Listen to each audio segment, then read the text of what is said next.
High, কি অবস্থা? কেমন আছেন সবাই? আজকে ফ্রেমারের একটা নতুন জিনিস নিয়ে আলোচনা করব। এই জিনিসটা ফ্রেমারের অনেক সময় প্রয়োজন হয় ফ্রেমার ওয়েব ডেভেলপমেন্টের সময়।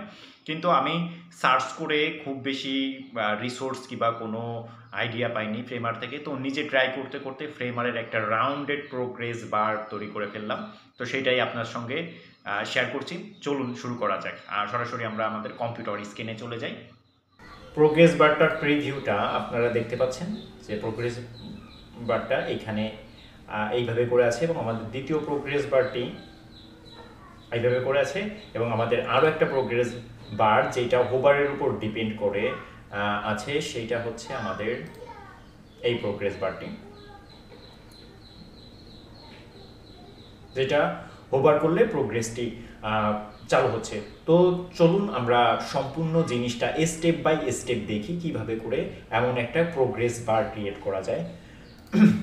তো সর্বপ্রথম আমরা ফ্রেমারের একটা ডিফল্ট প্রজেক্ট ওপেন করে নেব অ্যান্ড আমাদের তখন লেয়ার প্যানেল থেকে একটা ফ্রেম সিলেক্ট করে আমরা একটা স্কোয়ার ফ্রেম সিলেক্ট করব। অবশ্যই যেন হাইট উইথ যেন সমান হয়। তো আমরা এখানে দুপাশে হাইট এবং উইথ 100 পিক্সেল করে রাখছি এবং এইটাকে রেডিয়াস করে দেবো হচ্ছে 100%। তাহলে রেডিয়াস করে দেবো হচ্ছে সরি 10% হয়ে গেছে 100%। তাহলে এইটা সম্পূর্ণ একটা সার্কেলের রূপ নেবে অ্যান্ড আমরা এইটাকে দেখা যাচ্ছে একটা কালার দিলাম। ওকে, আমাদের এটা ব্ল্যাক অবস্থায় থাক। এই ফ্রেমটা নেওয়ার পরে আমরা আমাদের এইটার মধ্যে আরও একটা ফ্রেম নেব। এই ফ্রেমটা এমনভাবে নিতে হবে যাতে দেখা যাচ্ছে যে আমাদের যে সার্কেলটার যে প্রোগ্রেস বার যতটুকু থাকবে ঠিক ততটুকু স্পেস নিয়ে এটা হবে, প্রোগ্রেস বারটা হবে। তো আমরা আরেকটা ফ্রেম সিলেক্ট করি। এই ফ্রেমটাকে আমরা এটাকে লেআউট করে দিলাম, আউটার ফ্রেমটাকে অ্যান্ড ইনার ফ্রেমটাকে আমরা দেখা যাচ্ছে অ্যাবসোলিউট রাখলাম এবং এইটাকে চার সাইড থেকে 6 পিক্সেল করে পিন করে দিলাম, মানে 6 পিক্সেল করে ইনসাইডে থাকবে অ্যান্ড এটাকে ঠিক পূর্বের মতো রেডিয়াসকে 100% করে দিলাম। তাহলে আমাদের অলরেডি একটা রাউন্ডেড শেপ চলে এসেছে। আমরা এইটাকে দেখা যাচ্ছে যে কোনো একটা কালার দিয়ে দিতে পারে, আমরা এটাকে হোয়াইট কালার রাখি। তাহলে আমরা অলরেডি একটা সার্কেলের মতো পেয়ে গেছি। এখন আমরা এইখানে গুরুত্বপূর্ণ বিষয় হচ্ছে আমরা এইবার একটা লেয়ার নেব যেটাকে আমরা ব্যাকগ্রাউন্ড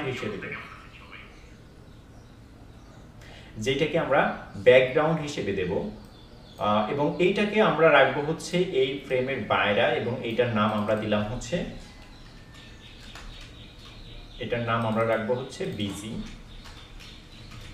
ব্যাকগ্রাউন্ড অ্যান্ড এইটাকে আমরা অ্যাবসোলুট রেখে এটাকে পিন করে দেব, সব দিক থেকে 0-তে পিন করে দেব। অ্যান্ড আমাদের অবশ্যই এই বিজির মানে এই যে বাইরের আউটার যে লেয়ারটা আছে এটার করতে হবে, মানে এটার ওভারফ্লো অবশ্যই হিডেন রাখতে হবে। যদি ভিজিবল রাখি তাহলে আমাদের এটা এমন দেখাবে, তো অবশ্যই আমাদের ওভারফ্লোটা হিডেন রাখতে হবে। এখন এই ব্যাকগ্রাউন্ডটাকেই মূলত আমরা প্রোগ্রেস বারে রূপান্তর করব।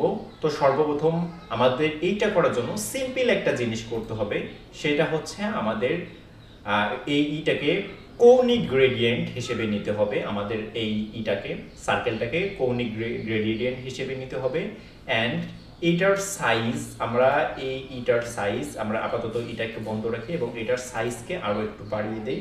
আমরা অল্টার প্রেস করে যদি কোনা থেকে যে কোনো এক সাইড ধরে এটাকে ড্র্যাগ করি তাহলে এটা চার সাইডেই স্কোয়ার রূপে বাড়তে থাকবে।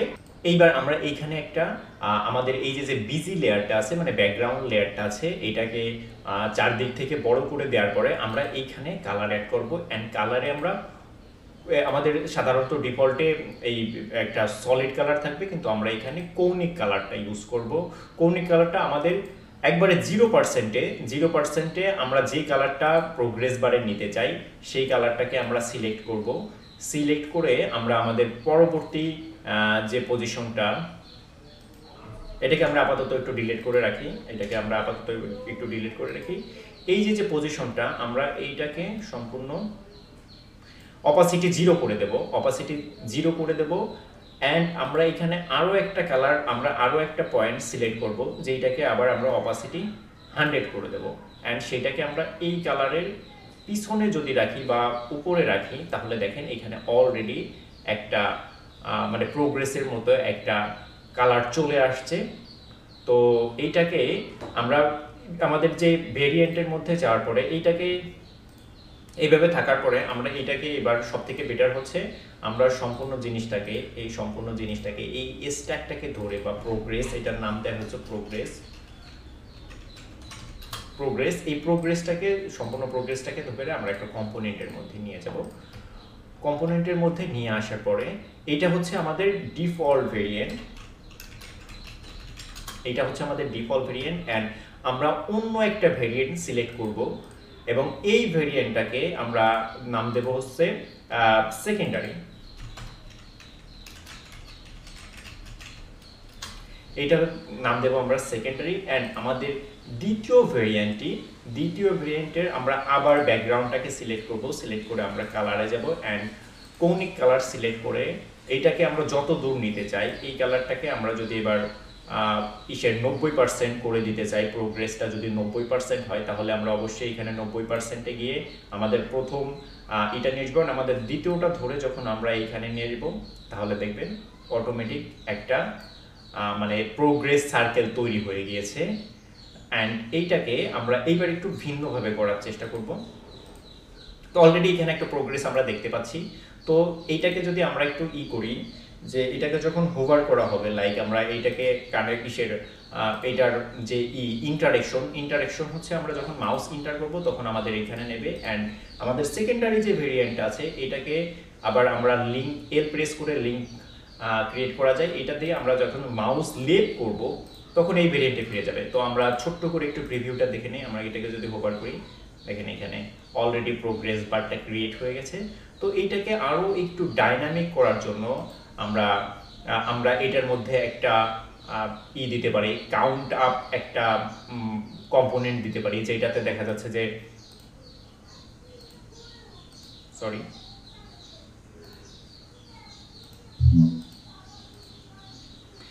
আমরা এখানে এখন একটা কাউন্ট আপ প্রোগ্রেস দেবো, যেটা আমাদের অলরেডি আমরা কম্পোনেন্টটি এনে রেখেছি। এটাকে এখন কপি করে আমরা যদি কম্পোনেন্টের মধ্যে নিয়ে যাই অ্যান্ড এই ফ্রেমের মধ্যে যদি পেস্ট করে দেই, অ্যান্ড এই ফ্রেমটাকে আমরা যদি লেয়ারে কনভার্ট করে দিই, এটা সেন্টার চলে আসবে। অ্যান্ড আমরা কালারটাকে করে দেবো হচ্ছে ব্ল্যাক। অলরেডি আমরা এটা থেকে দেখছেন যে এটা টেক্সট সাইজটাকে আমরা একটু ছোট করব, আমরা এটাকে 30 পিক্সেল রাখি। অ্যান্ড তাহলে এইটা আরও একটু ডাইনামিক হবে। অ্যান্ড এখান থেকে প্রথমটাকে রাখলাম যে এটা অনে শেষ হবে। এইবার এইখানে আমাদের যে ট্রানজিশনটা আছে, এই ট্রানজিশনটাকে যদি আমরা একটু বৃদ্ধি করে দেই, আমরা এই সম্পূর্ণ জিনিসটাকে 10 সেকেন্ড কিংবা 5 সেকেন্ডের মধ্যে শেষ করতে চাই, মানে আমাদের ট্রানজিশনটা 5 সেকেন্ড ধরে চলবে। এবার ছোট্ট করে একটু প্রিভিউ দেখি, হোভার করলে এবার দেখেন এটা কিন্তু 5 সেকেন্ড ধরে এই প্রোগ্রেসটা হতে শুরু করেছে। অ্যান্ড এটা আমরা যখন লেপ করতেছি তখন এটা করতেছে 5 সেকেন্ড ধরেই দেখা যাচ্ছে যে ট্রানজিশনটা রিমুভ হচ্ছে। তো এইটার স্পিড আমরা আরও একটু বাড়িয়ে দিই, আমরা এটাকে 3 সেকেন্ডের মধ্যে নিয়ে আসি।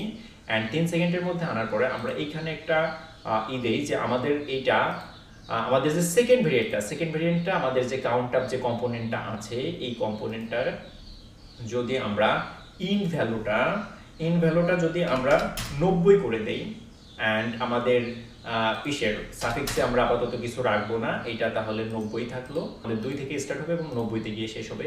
তাহলে এই 90-তে এই সাফিক্সের স্পিড হচ্ছে স্পিড 1 সেকেন্ড, প্রত্যেক 1 সেকেন্ড হবে। তাহলে এটাকে একটু সঠিকভাবে ম্যাচ করানোর জন্য এটাকে কি করতে পারি, এটাকে আমরা 3 সেকেন্ড করে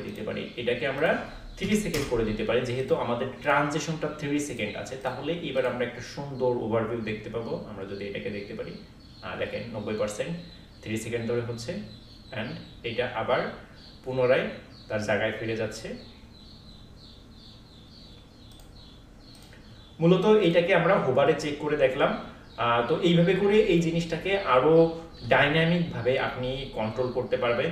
তো ওভারঅল এটাই ছিল একটা ইসের প্রোগ্রেস রাউন্ডেড প্রোগ্রেস বারের একটা এক্সাম্পল। এটাকে ভিন্নভাবে ইউজ করা যায়। যেমন আমরা যদি দেখা যাচ্ছে ইন্টারেকশনটাকে রিমুভ করে দেই অ্যান্ড ইসে যাওয়ার পরে যে আমরা যখন লোড করব তখন এটা যখন আমাদের সাইটটা লোড হবে তখন এটা প্রোগ্রেস বারটা অটোমেটিক আসবে। তখন এইখান থেকে আমরা হচ্ছে ইফেক্টটাকে সিলেক্ট করব and scroll variant layer in view, যখন লেয়ার ভিউ করবে তখন এটা আমাদের দেখাবে এবং এটা স্টার্ট যখন টপ থেকে দেখাবে তখন এটা আমাদের দেখাবে। রিপ্লেটাকে আমরা নো করবো অ্যান্ড ফর্ম আমাদের ডিফল্ট থেকে শুরু হবে অ্যান্ড টু যাবে হচ্ছে সেকেন্ডারিতে। তাহলে এটা হবে কি আমরা যখন এটাকে প্লে করব তখন দেখেন এটা যখন লেয়ার ভিউ করবে তখন এটা অটোমেটিকলি আমাদের রাউন্ডেবল প্রোগ্রেস বারটা কাজ করবে। তো এটা আমরা যতই রিলোড করি না কেন এটা সবই দেখা যাবে।